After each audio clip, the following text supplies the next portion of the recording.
મોળું દહીં અને ખાંડ લઈ તેને ફીણી લો.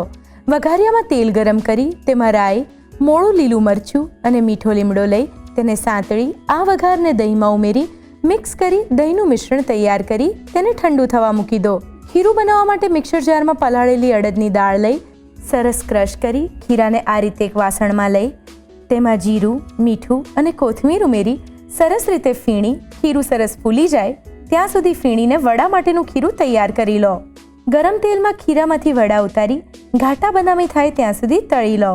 વડા સરસ તળાઈ જાય એટલે તેને છાશમાં લઈ 30 મિનિટ માટે પલળવા દો.